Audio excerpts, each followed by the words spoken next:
The galactic terminal was a chaotic symphony of 1,000 different species. I was just trying to catch the Midnight Express back to Terra 7, a grimy little rock I called home for my mining contract. The seating area was packed, a swirling nebula of chitin scales and blinking cybernetics. I spotted an empty seat next to a figure cloaked in shimmering, oil-slick black fabric. Perfect. I mumbled a quick apology in standard Galactic and plopped down my worn-out gravity pack, thudding against the floor. I pulled out my datapad, ready to lose myself in some mindless hypernovel. A few minutes ticked by.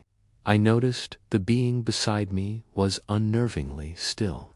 The air around them seemed to shimmer, charged with an energy that made the hairs on my arm stand up.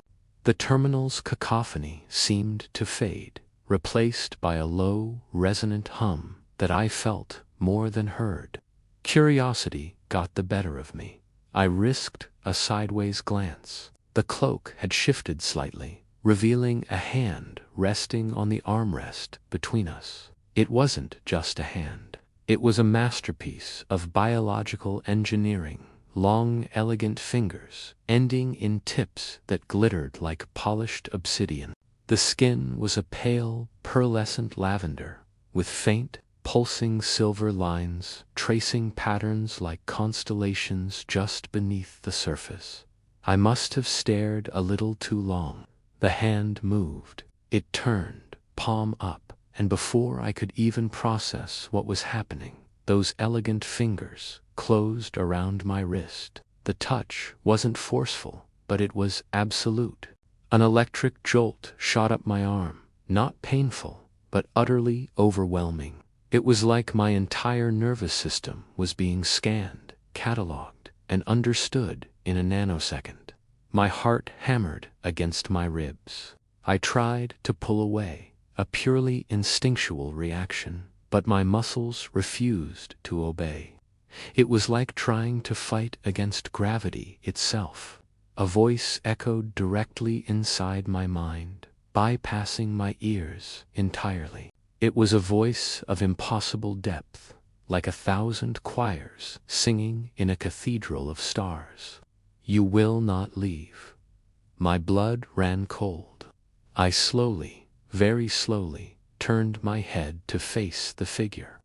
The hood of the cloak was still drawn, but I could feel a gaze on me, a pressure so intense it felt physical. The part of my brain that still functioned was screaming at me. This was no ordinary traveler. The sheer power radiating from this being was unlike anything I had ever encountered, and I'd seen some tough customers in the Outer Rim. This was something ancient, something royal. My mouth was dry. I have a transport to catch, I stammered, my own voice sounding thin and pathetic inside my head compared to the cosmic symphony that had just addressed me. The mental voice responded, laced with something that might have been amusement, or perhaps just supreme confidence. Your schedule has been revised.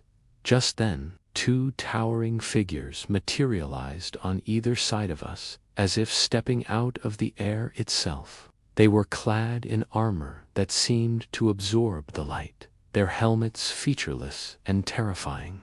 They moved with a silent, synchronized grace that screamed elite royal guard.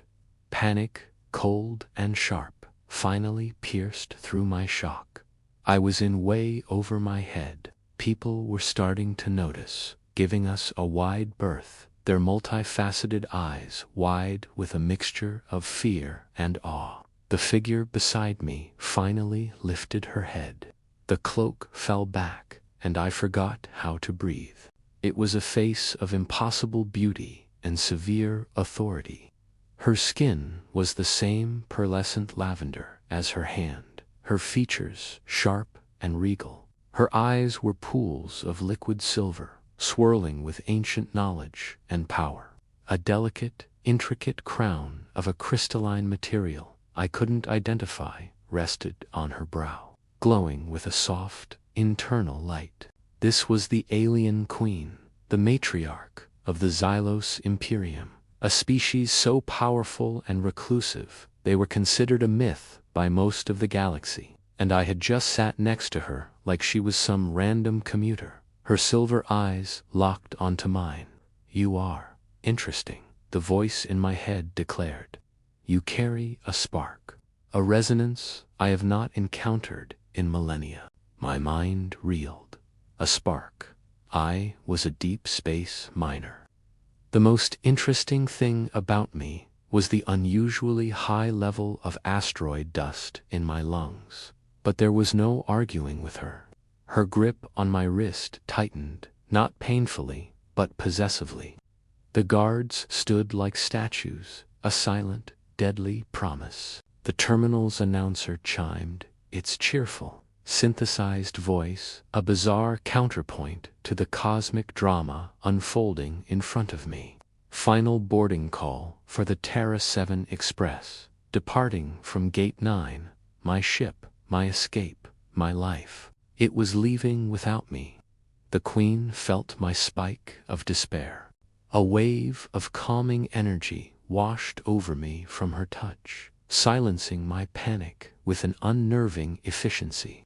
It felt like being soothed by a goddess. "That vessel is of no consequence." Her voice echoed in my skull, soft but unyielding. She then gestured with her free hand, a subtle, almost lazy flick of her wrist. Across the terminal, the massive viewport showing the docking bay went dark. Alarms began to blare. Shouts of confusion and panic erupted. On the main screen, a message flashed. Unscheduled docking clamp malfunction.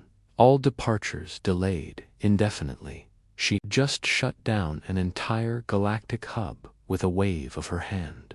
For me, she leaned in closer, and the scent of distant stars and ozone filled my senses. "I said," her mental voice repeated, each word resonating with absolute power. "You will stay." Her grip was gentle, yet unbreakable. The royal guards were silent sentinels. The entire terminal was in chaos because of a whim. And me, I was just the guy who sat down in the wrong seat at the wrong time. Or maybe, just maybe, it was the right one.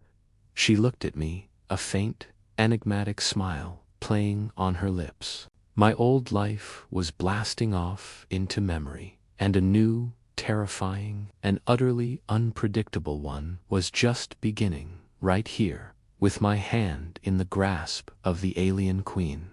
What did she want with me?